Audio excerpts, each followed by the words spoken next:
Aya at si Elaine. Siyempre, hindi naman basta-basta na pwedeng ako lang ang pwedeng makausap sa kanila. Kasi yung pride nila, grabe. Kakausapin ko si ate, sasabihin ni ate, ayoko! Kakausapin ko si Elaine, hindi kumikibo. So, siyempre, anong gagawin ko? Meron ako naisip na isang solusyon para kahit papano is magkabati sila. So, isa lang ang makapagpakalma kay Elaine. Hindi po pwedeng si ate ang magsasorry kay Elaine. Kasi siyempre, sa ate, alam niya kung ano yung makakabuti dun sa kapatid niya. Ngayon, once na siya yung nagsorry kay Elaine, ang mangyayari, uulitin lang din ulit ni Elaine, diba? Tama ba? Tama. So, siyempre, si Elaine dahil matigas, hindi siya kumikibo, kailangan niya talaga ng lessons. Merong isang tao dyan na for sure ako, hindi siya makakatanggi. Yun ay yung best friend niya. Ay! Which is yung best friend. Yes, actually, asan na ba yung phone ko? Tawagan ko nga. Alam ko nga, tawag dito tinabook ko na kasi siya. So, papunta na ngayon siya dito na hindi alam ni Elaine. So, tawagan natin siya kung nasaan na siya. So, ano bang pangalan mo? Siya si JC. John Crisper.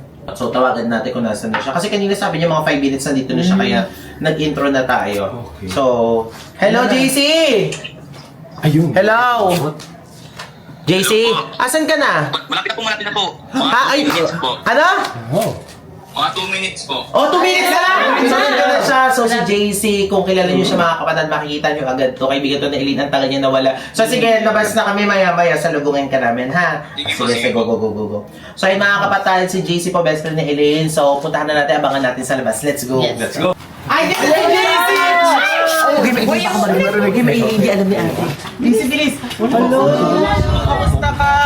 Grabe, ang pogi naman ni JC. Oh, so welcome. Ay, vlog kami. Nakita ko po pala, ano po nangyari? Yes, so yun na hindi alam na Elaine na pupunta ka dito, di ba?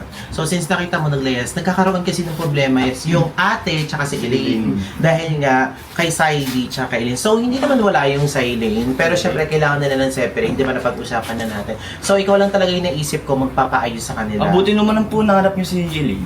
Nahanap namin agad siya, pero hindi namin alam, nakita namin siya sa simbahan din.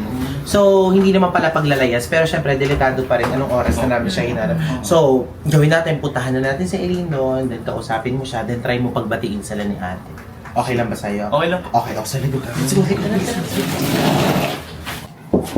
Elaine, may surprise ako sa'yo, halika.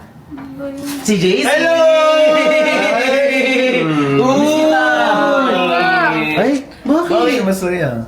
Bad mood ako ngayon kay Eric. Huwag kasi ngayon. What? Bad? Bunta kang ngiti ka nga nung iyakap ka eh. Halika dito, bilis. Mag-usap kita. Halika dito. Sige, Desen mo. Hindi ka man na nag-hello. Kaya nga. Oh, sige, upo muna kayong dalawa dyan. Sige, upo kayo. Alam mo ba kung bakit nandito si JC? Pinuntahan kita dito kasi nabalitaan ko yung nangyari. Bakit? Di ba may school ka? Ba't pumunta ka pa dito? Pinuntahan ka niya Elaine dito kasi nga alam niya na malungkot ka. Oo, ano nga yun kung malungkot ako? Alam mo, kahit ilang beses mo ay reject, andito pa rin ako para sa'yo. Oh. Pakita mo naman, hindi ko yung tao, pinuntahan ka. Pinapunta niyo ata eh. Oh, Inalaman ko kasi nag-away kayo ni Ate Aye. Oo, ano nga yun? Pagbabatayin ko kayo kasi alam ko naman masusuyo. Anong masusuyo? Tingin mo masusuyo mo ako? Oo, kasi kaibigan kita. Ano ba? Takon mo ako. Ba't ba inakbayin mo pa ako? Grabe ka naman. Alam mo, pinuntahan kita dito dahil ng bahay ko. Pinuntahan kita Hindi dito. sana di mo na ako pinuntahan kung ganyan ka. Uy, Elaine. Hindi Grabe naman. ka naman, kaibigan mo yung best friend mo yan. Nag-effort yung tao. Ano bang inaano mo? Ba't iniiwasan mo siya dahil ba nagkagusto siya sa'yo? Ha? Hindi ko alam. Hindi Gusto ko mo- lang mapag-isa eh. Dahil nagkagusto siya sa'yo, kaya iniiwasan mo siya? Ha? Ganun ba yun? Naku pa naman, Joe. Hindi mo inisip yun? Hindi mo inisip yung pinagsamahan nyo together. Yes. Pinigilan niya naman yung sarili niya eh. True. Sa totoo nga lang, umiwas si JC eh. Umiwas ako sa'yo, kaya nga umuwi muna ako eh. Kasi dinidistansya ko yung sarili ko kasi alam ko naman kahit anong gawin ko, hindi mo na ako pipiliin. Oh. Tsaka alam niya naman nila, nakita mo naman, oh, pinuntahan ka niya dito para... Pinuntahan ka niya dito kahit alam niya sa sarili niyang hindi mo siya kailangan. Pero ngayon, hindi naman nandito siya para sa'yo. Bakit ba kasi nandito yan? School ko, di ba? Bakit ka nandito? Kasi alam ko naman kailangan mo ako. Huwag mo, bitawan mo ako. Elaine, Elaine, grabe ka naman. ganyan ba yung nangyayari sa'yo? Maghapon, hindi ka lumalabas ng bahay. Hindi pa rin kayo nagbabati ni ate. So, anong kailangan gawin? Tingnan mo, nagalitan ko yun ni ate, pero nandiyan si JC para sa'yo. Oo nga, alam mo ba, mahal na mahal ka ni Ate Haya. Lahat ng pagmamahal, binibigay niya sa'yo.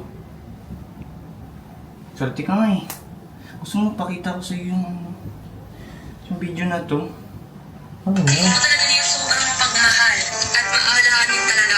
Siguro kung mapipilian man ako ng ate sa mundo, siya pa rin yung pipiliin ko talaga. At kahit siguro magkaanak na siya, kasama pa rin ako sa kanya. Alam niyo ba, nalulungkot ako? Kasi tuwing titingnan ko si ate, paano pag nagkaanak ko si ate, diba? Sabi ko sa sarili ko, paano ako pag nagkaanak ko si ate? Nung napanood ko yung video ni Eileen na to, sobrang grabe. Iyak ako ng iyak. Ang feeling na, hala, yung dati inaalagaan kong baby, nagaganito, ganito na. Marunong na siyang mag-appreciate nung mga ginawa ko sa kanya noon. Mga hindi po kasi nakakaalam, actually, bakit talaga kami na magkakalayo ang loob. Pero bukod tangi si Eileen talaga, sa akin lumaki yan. Doon lahat sila inalagaan ko, lahat sila talagang atis girl, lahat sila. Pero bukod tangi kasi si Eileen, yun talagang parang naging anak ko na rin. Kasi nga, medyo malayo yung age gap namin. So kung titignan nyo, parang bibi ko na talaga siya. Tuwa lang ako kasi, alam nyo yun, naaalala niya yung mga ginawa ko sa kanya before, na para sa akin, ginawa ko yun kasi mahal ko siya. Appreciate niya pala yung mga ganong bagay na, that time kasi wala si mama at si papa. So ako talaga yung naging guardian talaga niya. Ang dami namin pinagdaanan noon na talagang mahirap din. Hindi lang basta kapatid kasi ang turing ko sa kanila, which is parang mga anak na rin. Every time na nasabihin ko sa kanila ni Adrian na si ate, kailangan na ni ate magkaroon ng sariling pamilya, lagi nilang sinasabi sa akin, nasasama sila sa akin. So parang iniisip ko, baka biro lang nila yun. Alas nagkakaroon kami ng seryosong usapan, tapos sinasabi ko na anytime pwede nang magkaroon ng sariling pamilya si ate. Tapos naiiyak sila, lalo na si Eileen kasi sinasabi nila sasama daw sila sa akin. Laging sinasabi sa akin ni Eileen na, ate, gusto kong bumawi sa'yo. Gusto na kitang alagaan. Sabi ko, kaya ko naman yung sarili ko. Magkaroon man ako ng pamilya o hindi. Galing naman sa puso ko yun na inalagaan kita. Tapos kita minahal kita. Tapos lagi ko ang sinasabi kasi sa kanila na, syempre, magkakaroon ako ng sarili kong pamilya. Ating yung time, lalayo ako. Kayo din, magkakaroon din kayo ng sariling pamilya. Kaya huwag lagi matigas yung ulo nyo. Ganun ko silang sinasabihan ng ganun. Tapos sila nakikita ko sa mukha nila ni Adrian na malungkot sila. Pinaka-importante sa lahat is, kahit na magkaroon tayo ng sarili-sarili nating pamilya, habang buhay na natin dadalhin na magkakapatid tayo and wala tayong ibang gagawin kundi magsuportahan.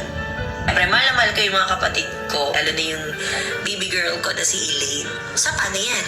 Hindi ako mag-aasawa. Habang buhay ako magbabantay sa'yo. Pero kidding aside, sinasabi ko naman lagi sa mga kapatid ko, nandito lang lagi si ate.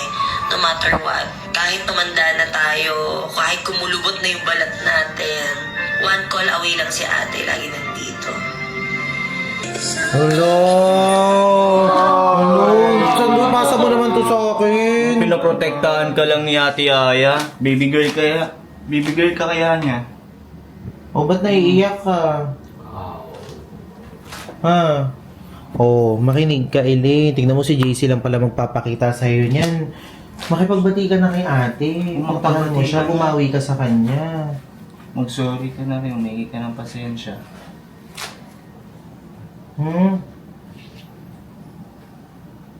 Makipag-ayos ka kay ate, ha? Okay ba sa'yo yon? Ha? Oh, wait lang. Tawagan mo na lang din natin si Saidi. Paalam na lang din natin na nandito si JC. Okay lang sa'yo?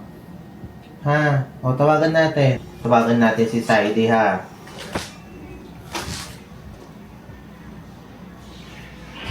Ayun na. Hello, Sai. Hello po. Tawag dito. Mag-uusap na ngayon si ate tsaka si Elaine. Mag-uusap na silang dalawa about sa pinag-awayan nila mag